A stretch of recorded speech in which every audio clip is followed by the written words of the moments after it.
Chapter 3. How Dorothy Saved the Scarecrow. When Dorothy was left alone, she began to feel hungry, so she went to the cupboard and cut herself some bread which she spread with butter. She gave some to Toto, and taking a pail from the shelf she carried it down to the little brook and filled it with clear, sparkling water. Toto ran over to the trees and began to bark at the birds sitting there. Dorothy went to get him, and saw such delicious fruits hanging from the branches that she gathered some of it, finding it just what she wanted to help her out at breakfast. Then she went back to the house, and having helped herself and Toto to a good drink of the cool, clear water, she set about making her way to the Emerald City. Dorothy had only one other dress, but that happened to be clean and was hanging on a peg beside her bed. It was gingham with checks of white and blue, and although the blue was somewhat faded with many washings, it was still a pretty frock. The girl washed herself carefully, dressed herself in the clean gingham, and tied her pink sunbonnet on her head. She took a little basket and filled it with bread from the cupboard, laying a white cloth over the top.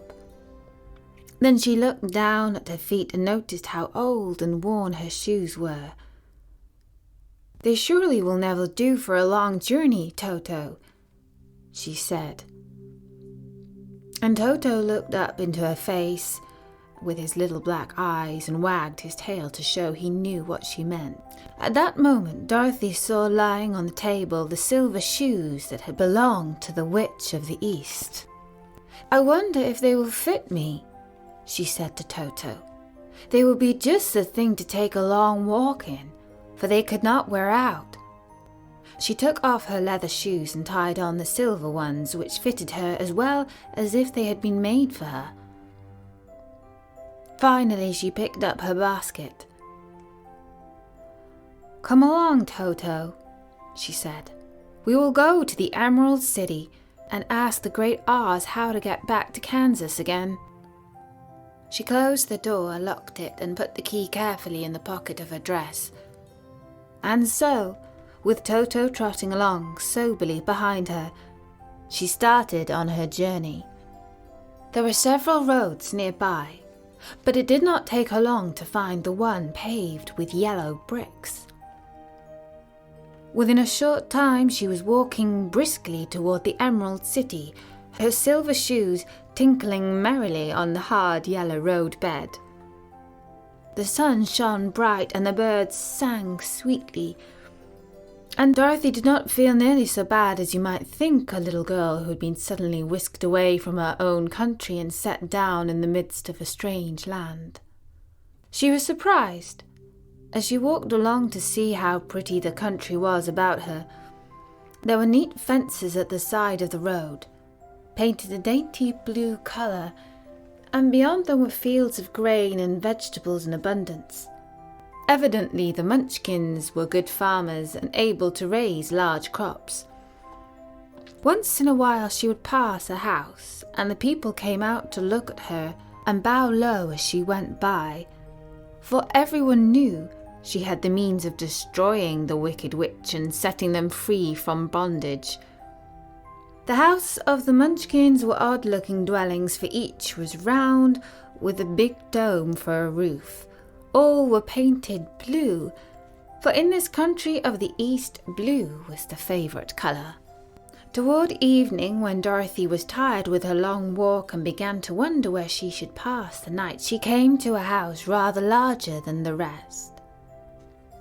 On the green lawn before it, many men and women were dancing. 5 little fiddlers played as loudly as possible, and the people were laughing and singing, while a big table nearby was loaded with delicious fruits and nuts, pieces of cake, and many other good things to eat.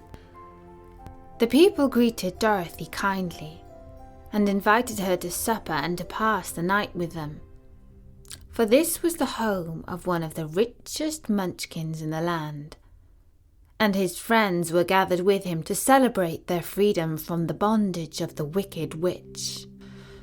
Dorothy ate a hearty supper and was waited upon by the rich Munchkin himself, whose name was Bock. Then she sat upon the settee and watched the people dance. When Bock saw her silver shoes, he said, "You must be a great sorceress." "Why?" asked the girl. "Because you wear silver shoes and have killed the wicked witch. Besides, you have white in your frock, and only witches and sorcerers wear white." "My dress is blue and white checked," said Dorothy, smoothing out the wrinkles in it. "Blue is the color of the Munchkins and white is the witch color. So we know that you are a friendly witch." Dorothy did not know what to say to this, for all the people seemed to think her a witch, and she knew very well she was only an ordinary little girl who had come by the chance of a cyclone into a strange land. When she had tired of the dancing, Bock led her into the house, where he gave her a room with a pretty bed in it. The sheets were made of blue cloth, and Dorothy slept soundly in them till morning, with Toto curled up on the blue rug beside her. She ate a hearty breakfast, and watched a wee Munchkin baby who played with Toto and pulled his tail and crowed and laughed in a way that greatly amused Dorothy. Toto was a fine curiosity to the people, for they had never seen a dog before. "How far is it to the Emerald City?" the girl asked. "I do not know," answered Bock gravely, "for I have never been there. It is better for people to keep away from Oz, unless they have business with him. But it is a long way to the Emerald City, and it will take you many days. The country here is rich and pleasant, but you must pass through rough and dangerous places before you reach the end of your journey." This worried Dorothy a little, but she knew that only the Great Oz could help her get back to Kansas again. So she bravely resolved not to turn back. She bade her friends goodbye, and again started along the road of yellow brick. When she had gone several miles, she thought she would stop to rest, and so climbed to the top of the fence beside the road and sat down. There was a great cornfield beside the fence, and not far away she saw a scarecrow, placed high on a pole to keep the birds from the ripe corn.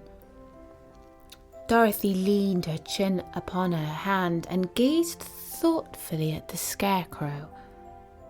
Its head was a small sack stuffed with straw, with eyes, nose, and mouth painted on it to represent a face. An old pointed blue hat that had belonged to some Munchkin was perched on his head, and the rest of the figure was a blue suit of clothes, worn and faded, which had also been stuffed with straw. On the feet were some old boots with blue tops, such as every man wore in this country, and the figure was raised above the stalks of corn by means of the pole stuck up its back. And while Dorothy was looking earnestly into the queer painted face of the scarecrow, she was surprised to see one of the eyes slowly wink at her. She thought she must have been mistaken at first, for none of the scarecrows in Kansas ever wink. But presently the figure nodded its head to her in a friendly way. Then she climbed down from the fence and walked up to it, while Toto ran around the pole and barked. "Good day," said the scarecrow in a rather husky voice.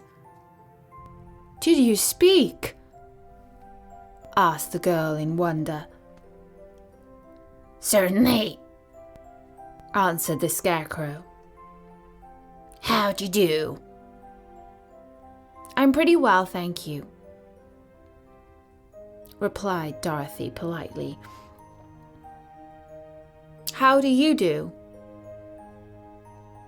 I'm not feeling too well, said the Scarecrow with a smile. For it's very tedious being perched up here night and day to scare away crows. Can't you get down?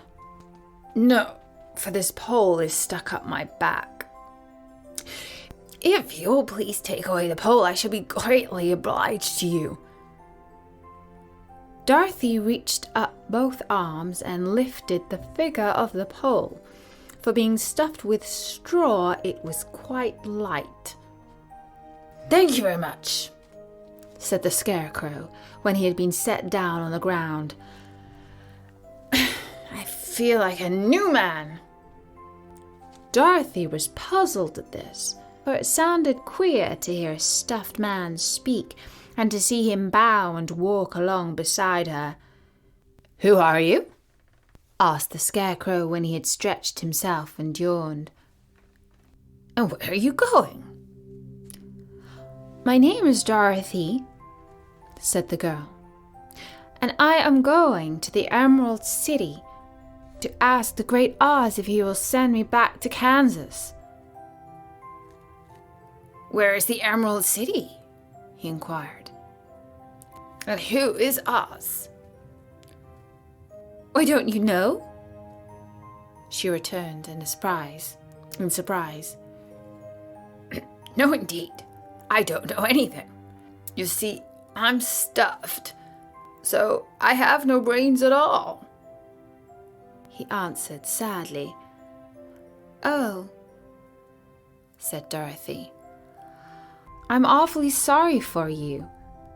Do you think, he asked, if I go to the Emerald City with you, that Oz would give me back some brains? I cannot tell, she returned. But you may come with me, if you like. If Oz will not give you any brains, you will be no worse off than you are now. That's true, said the Scarecrow. You see, he continued confidently, I don't mind my legs and arms and body being stuffed because I cannot get hurt. If anyone treads on my toes or sticks a pin into me, it doesn't matter, for I can't feel it. But I do not want people to call me a fool, and if my head stays stuffed with straw instead of with brains, as yours is, how am I ever going to know anything?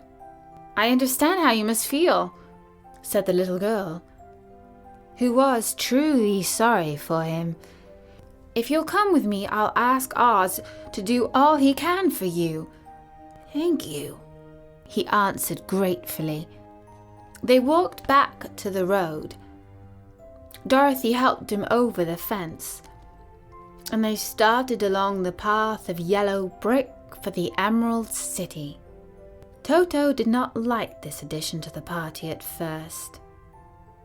He smelled around the stuffed man as if he suspected there might be a nest of rats in the straw, and he often growled in an unfriendly way at the Scarecrow.